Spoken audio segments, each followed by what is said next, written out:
This is Valley News Live at 6.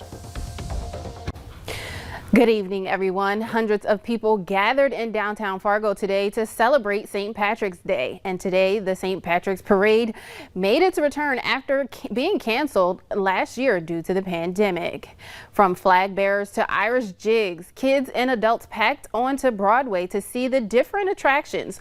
Joy was in the air as people were dressed in green. The parade has been a staple in the Fargo-Moorhead area since 1996, and Fargo Mayor Tim Mahoney said it is great to see downtown open once again as COVID restrictions begin to loosen. It's really a great feeling as you walk through the crowd to see people wave and cheer and be happy to be outside again, be out in the public with people. And it was really fun for me to see Broadway squares opened up again. We have a lot of people now that can be up and down Broadway. This is a really great feeling. We'll have more on these festivities tonight coming up on Valley News Live at 9.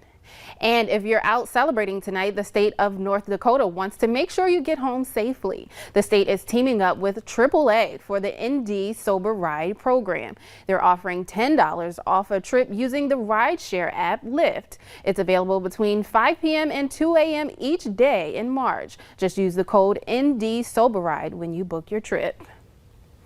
Whether downtown or at Fargo Dome, tons of people in the valley took advantage of the sunny, breezy weather. Let's go to Summer. Summer has a first look at our forecast. Summer, how was it today?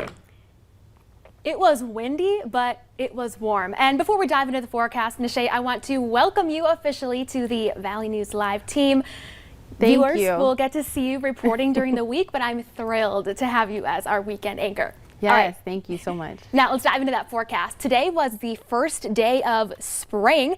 Officially, spring sprung at 4:37 a.m. and it was a windy spring day. Take a look at our peak wind gusts across the valley. 53 miles per hour here in Fargo, one of the windiest spots on the map. We were gusting to 40 miles per hour in Grand Forks and Mahnomen, as well as in Valley City, 40 miles per hour in Gwinner, 41 in Fergus Falls, 47 down in the Sisseton Hills. But that really helped to essentially blow in that warmer air. We made it to 62 degrees here in Fargo today, 67, really cranking up the heat in both Grand Forks and in Jamestown. A touch cooler on the Minnesota side, 57 in Detroit Lakes, Park Rapids, and Fergus Falls. But we are still sitting mild with upper 50s and lower 60s tonight, although the wind is still breezy, sustained out of the south in the 20s. And we do have some rain off to the northwest coming up in just a few minutes. I'll let you know if we are going to see any of that later tonight. Well, hopefully we can hold out on the rain because it was a beautiful day today. Thanks so much, Summer. Those dry and windy conditions we're experiencing means fire danger is high, and several counties in North Dakota have initiated burn bans. In fact, every county in the state is under some form of burn restriction. Here in Cass County, you must contact the Red River Regional Dispatch Center before starting an open fire. There isn't a burn ban in place right now, but officials are encouraging you to reschedule any planned burns until conditions improve. Meanwhile, northwestern Minnesota is also seeing those dry and windy conditions today, with some counties also declaring burn restrictions. Make sure you check with your local fire officials before you burn. And North Dakota Democrats say the House carried out an assault on women's rights yesterday. The North Dakota House voted to rescind the state's ratification of the Equal Rights Amendment, claiming it expired in 1979. Democrats questioned why the resolution was moved to the top of the House calendar yesterday after having a committee hearing on Thursday.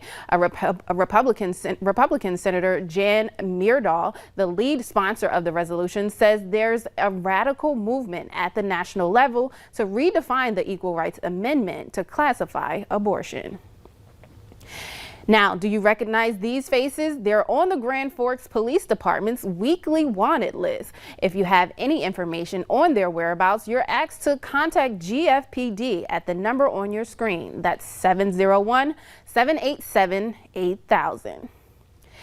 And Grand Forks police are also hosting a drug take-back event next week.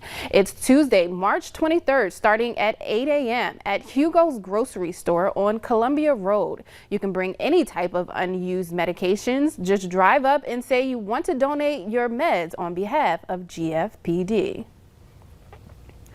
Schools across the country may soon be requiring to keep social distance of only 3 feet instead of 6.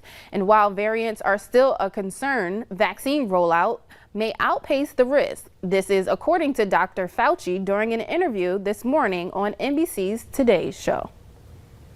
So now children, as long as they continue to wear masks, will be in school at 3 feet. That doesn't mean with the teachers, because they still have to be 6 feet from the teachers, and the teachers still need to be 6 feet from each other. But the children from each other, 3 feet is going to be okay from now on.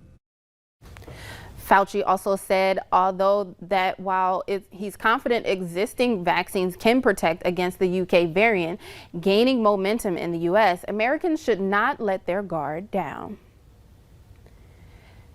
And the second week of the Derek Chauvin trial comes to an end with key decisions and unfinished business. The judge ruled to keep the trial in Minneapolis and not to delay it.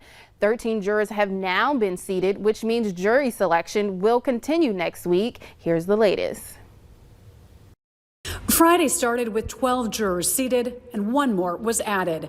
Number 13 is a woman in her 50s who likes animals. She worked in customer service and is in between jobs. She said she's seen some of the fatal encounter between George Floyd and Minneapolis police and said she can put aside any opinions about it. When asked about Derek Chauvin accused in Floyd's death, she said she felt he took on a different role than the other officers on scene. How do you mean? More like the leader. Okay. And do you assign him more blame as a result of that role? I do not. Here's a look at the overall jury. There are 5 men, 8 women. 6 of the 13 are people of color. Ages range from 20s to 60s. And the judge ruled on 3 main motions Friday. He denied a change of venue and a continuance. Judge Peter Cahill is allowing a limited amount of a 2019 encounter between Floyd and police. The May 6, 2019 evidence is only admissible for the limited purpose of showing what Mr. Floyd's as an example of Mr. Floyd's bodily reaction, his physical symptoms upon being confronted in almost the exact same situation.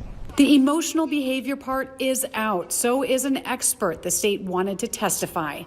In Minneapolis, Jennifer Merrily, CBS News.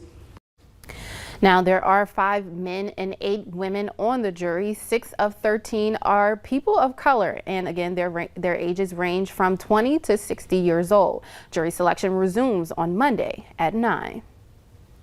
And more than 2 months after the U.S. Capitol riots, the outer fence surrounding the building is coming down. Work crews started the task of removing the razor wire that lined the fence this morning. It was put up after the riot at the Capitol on January 6. Removing the outer fence will open up traffic once again on Constitution Avenue. There's no word when the inner fence surrounding the Capitol will be taken down. Officials have been hesitant to remove it due to online threats against the president. And international spectators will not be allowed to enter Japan during the Olympic Games this summer. The Olympic Organizing Committee said today it will ban international spectators, and Olympic and Paralympic tickets purchased by overseas residents will be refunded. The Tokyo Games were postponed last year due to the coronavirus pandemic. The committee cited the COVID-19 situation in Japan and many other countries around the world, as well as the emerging number of variant strains, are to blame. The games are scheduled to kick off on July 23rd. Meanwhile, looking for a reason to rise and shine early tomorrow morning, check out this weekend's full court press. Surge in undocumented immigrants entering the nation. Here's the latest from reports from the U.S.-Mexican border. We need to work with Mexico, get them to secure the border, because our problem is their problem. I promise you. You can watch this week's full court press special Crisis at the Border tomorrow morning at 6:30. And later on Valley News Live at 6, a popular cruise line is setting sail once again after a year. And there are some rain showers mostly off into western North Dakota tonight. But stick around. We'll be tracking your hour-by-hour forecast of when they'll move into our neck of the woods. It's coming up right after the break.